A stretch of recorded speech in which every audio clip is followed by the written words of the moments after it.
Hello guys, আজকে ঈদের দিন। আমার এখানে পার্টি আছে, তো কফিলের ইস্তারাতে আসছি। তো ভাবলাম যে একটু আপনাদের সাথে শেয়ার করি। আমার কফিল এখানে নাই অবশ্যই, আর এখানে ফাঁক করে দিব, আমি অন্য জায়গায় লই যাই খাইব। এই যে আমার কফিলের ইস্তারা, আমি এখন একা একা ফাঁক করতেছি। এই যে এটা হচ্ছে ইস্তারা, এই যে এখানে আমি রান্না বান্না করবো। এই যে গোস্ত কাটতেছি, পেঁয়াজ কাটতেছি। হঠাৎ করে মনে পড়লো যে আপনাদের সাথে শেয়ার করি ভিডিওটা। আজকে একা একা আছি, যার কারণে শেয়ার করতে পারতেছি। যে মুরগ আছে এখানে, সাথে আছে গোস্ত। যে ছাগলের গোস্ত আছে, একটা ছাগল জবাই করছে কালকে। আর বড় বড় পিস দিয়ে দিছে, যার কারণে আমি এখন কবার ছোট ছোট করতেছি। এই যে ছোট ছাগল, একদম বাচ্চা ছাগল। সেটা দেখেন, এটা হচ্ছে বুকের পাঁজরের হাড্ডি।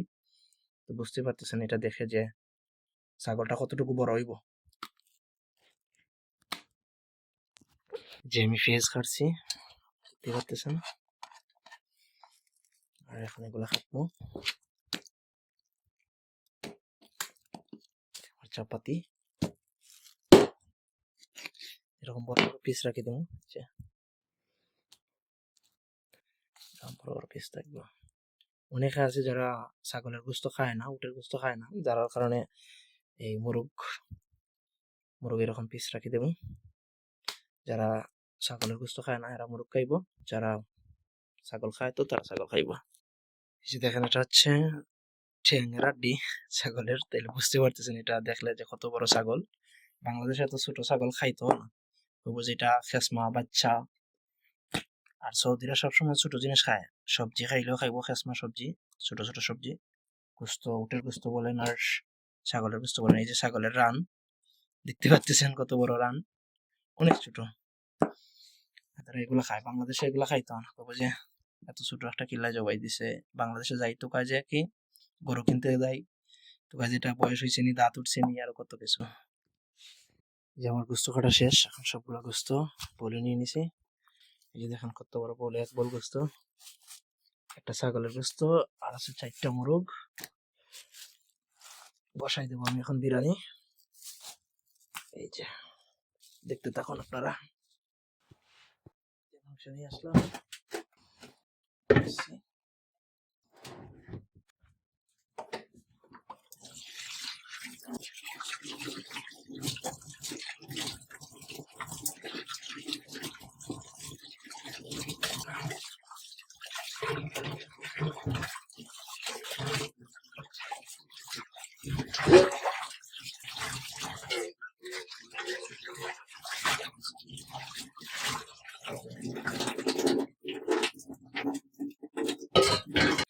মাংস আর মুরগ একসাথে দিয়ে দিছি, এখন সিদ্ধ বসাইমু। লবণ দিয়ে মশলা দিয়ে সিদ্ধ বসাইমু। ডেক্সিটা একদম লোড হয়ে গেছে, অনেক বড় একটা ডেক্সি। আমি আগুন ধরাই দিছি, এখন লবণ দেবো। তারপরে মশলা আছে, এই যে এটা হচ্ছে আমার মশলার জায়গা। যে এটা হচ্ছে ঝালমরিচ, এটা ব্যবহার হয় না, এটুকু ব্যবহার হইব। আর সাথে সেটার ভিতরে আছে মশলা, এদিকে আছে কিশমিশ,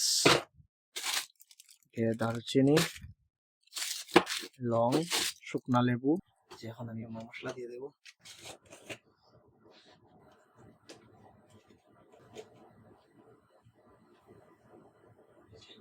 এটুকু মশলা ব্যাস। এটাতে বাংলাদেশের মতো মিক্স মশলা, সবকিছু একসাথে।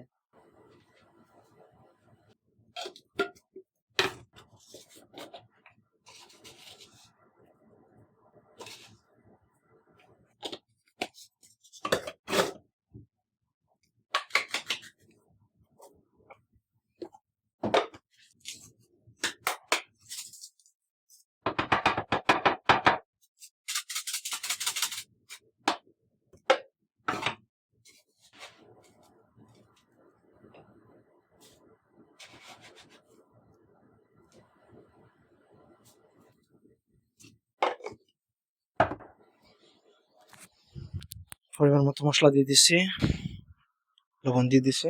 এখন আমি এটা ঢাকি রাখি দেবো। এটা হচ্ছে প্রেসার কুকার, এটার মুখ বন্ধ করা যাইতো না আজকে, কারণ হচ্ছে এটাতে লোড একদম পানি ওভার হয়ে গেছে। এই দাগের নিচে যদি পানি থাকে তাহলে মুখ বন্ধ করা যায়, নাহলে মুখ বন্ধ করা যাবে না। এখন আমি নিয়ে নেবো চাউল। যেটা হচ্ছে আমার চাউল। এই যে দেখেন চাউলের কিসা। আমি আজকে 10 জনের লাগে নিব, 10 জনের লাগে অবশ্যই এটা দিয়া 1 কাপ করে দিব একজনের লাগে। তো আমি আজকে এটাতে 12 কাপ দিব, আমি নিজেও খাইব।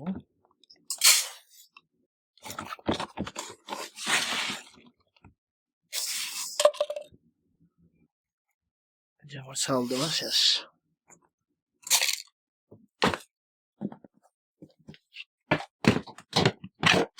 চাউলের আমি ভিজাই রাখি দেব, এখন ভিজাইবো না, মাংস হইতে সময় লাগবে, যার কারণে একটু পরে ভিজাইবো।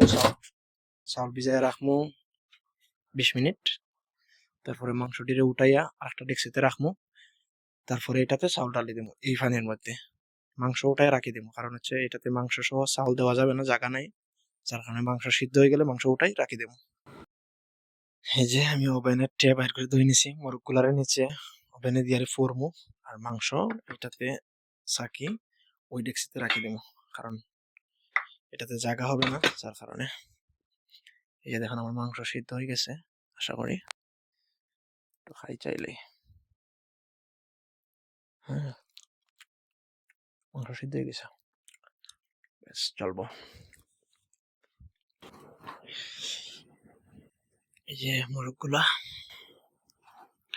4টা মোরগ, 16 পিস করা হয়েছে। এখানে মোরগের ওভেনে দিয়ে দিছি, যে আগুন লাগাই দিছি ভিতরে। আর এখানে হচ্ছে ছাগলের গোস্ত।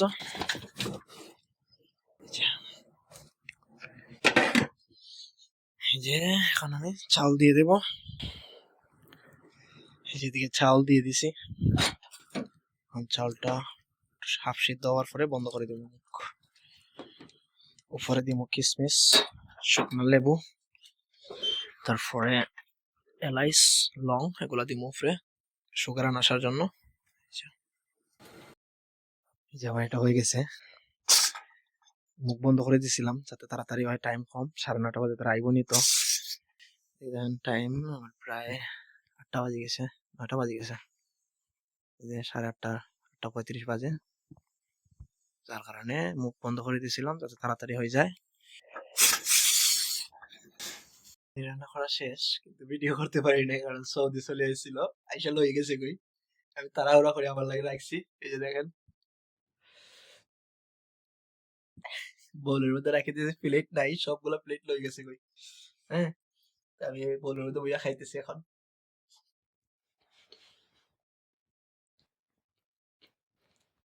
যারা এই ভিডিওটা দেখছেন ইউটিউব থেকে দেখে থাকলে আমার ইউটিউব চ্যানেলটা সাবস্ক্রাইব করে দিবেন, আর ফেসবুক থেকে দেখে থাকলে অবশ্যই আমার ফেসবুক পেজটা ফলো করে দিবেন।